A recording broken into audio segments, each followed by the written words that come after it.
नमस्कार शेतकरी बांधवांनो, आज आपण सध्या हरभरा पिकामध्ये जो आपण खरीप मध्ये मका लागवड केलेली आहे, तर त्या ठिकाणी खूप मोठ्या प्रमाणावर मका हा उगलेला दिसतोय।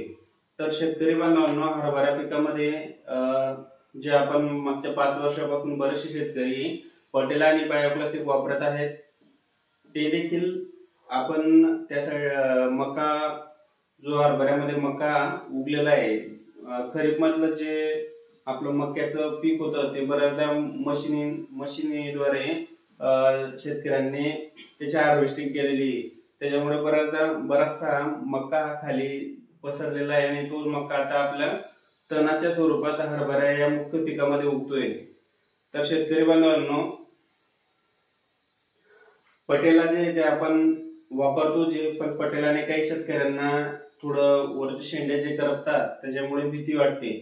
तर जर आपल्याला फक्त मका उगलेला असेल आपल्या हरभऱ्यामध्ये, हरभरा हे मुख्य पीक आहे आणि त्याच्यामध्ये खरीप मध्ये जो काही आपण मका लागवड केलेली होती त्याचे खाली काही सीड पडल्यामुळे, बियाणं पडल्यामुळे मका मोठ्या प्रमाणात उगलेले आहे बऱ्याच ठिकाणी। तर अशा ही जी तण नियंत्रण, आपल्याला जो मका उगलेला मका जो नियंत्रित करायचा आहे की तो आपल्याला तण म्हणून आपल्या मुख्य पिकाला म्हणजे हरभऱ्याला अडचणीचा ठरतोय। तर अशा याला आपल्याला फक्त जर हरभऱ्यामध्ये केवळ मका किंवा गवतवर्गीय तण उगलेले, कुठलेही गवतवर्गीय तण जर उगलेले, तर आपण या हरभरा पिकामध्ये कॅनोरा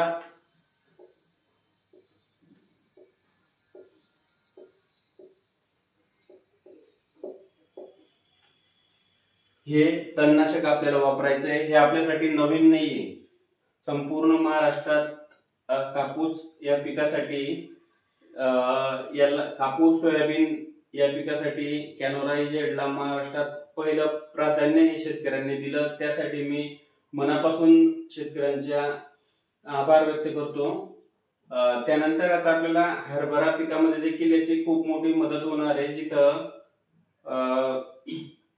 मका उगलेला आहे किंवा गवतवर्गीय तणांचं प्रमाण हे ज्या हरभरा लागवड केलेल्या क्षेत्रामध्ये आहे तिथं आपण कॅनोरा इजेड हे वापरू शकतो। कॅनोरा इजेडचं जे प्रमाण आहे ते 40 ml प्रति 15 लिटर पंपासाठी, 50 ml प्रति 20 लिटर पंपसाठी,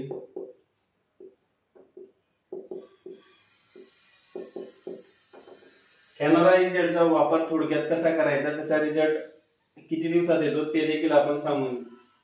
शेतकरी बांधवांनो, कॅनोरा इजेडचा जो एका एकरसाठी डोस येतो एकरी 400 ml आहे। याचा वापर करताना आपल्याला पाणी स्वच्छ घेणं गरजेचं आहे, जे प्रत्येक तणनाशकासाठी लागू आहे। जमिनीत ओलावा असणं खूप गरजेचं आहे, ते देखील प्रत्येक तणनाशकाला निश्चितपणे केलं गेलं पाहिजे। कॅनोरा इजेड जे येते फवारणीनंतर 4थ्या दिवशीपर्यंत आपल्याला बिलकुल काहीच त्याचे समोर तुम्हाला सिम्पटम दिसणार नाही की तण जळतंय। 5व्या दिवशी जर तुम्ही मका किंवा कुठल्याही गवतवर्गीय तणाचा जो पोग आहे, हा जो पोग राहतो, हा मधला जर ओढून पाहिला तर आपल्याला पूर्णपणे हा कुजलेला दिसतो, म्हणजे कॅनोराने त्याचं काम हे चालू केलेलं आहे। 7व्या ते 8व्या दिवशी अचानक एकदम जळून जातं, पूर्णपणे जळतं। मग ते हरभरा पिकामध्ये उगवलेला मका असो वा कुठलाही गवतवर्गीय तण असो। तर शेतकरी बांधवांनो, आपल्याला कॅनोरा इजेड हे गवतवर्गीय तण किंवा हरभऱ्यामध्ये उगवलेल्या मक्यासाठी आपण निश्चितपणे याचा वापर करू शकतो। तर आपल्या ऑलरेडी कॅनोराचे युट्यूबला बरेचसे व्हिडिओ आहे। हा व्हिडिओ तात्काळ आणि शॉर्ट मध्ये बनवण्याचं कारण म्हणजे शेतकऱ्यांना कन्फ्युजन होतंय की कॅनोराने मका कंट्रोल होईल का। तर शेतकरी बांधवांनो, हरभरा पिकामध्ये वापरलेल्या मक्यासाठीच, उगवलेल्या मक्यासाठीच आपण हे तणनाशक रिकमेंड करतोय, जेणेकरून कुठल्याही प्रकारचे स्कॉर्चिंग न येता जो मुख्य पिकामध्ये मका उगवलेला आहे तो तण म्हणून आपण पाहतोय, त्याला कंट्रोल करण्यासाठी आपण कॅनोरा इजेड निश्चितपणे वापरू शकतो।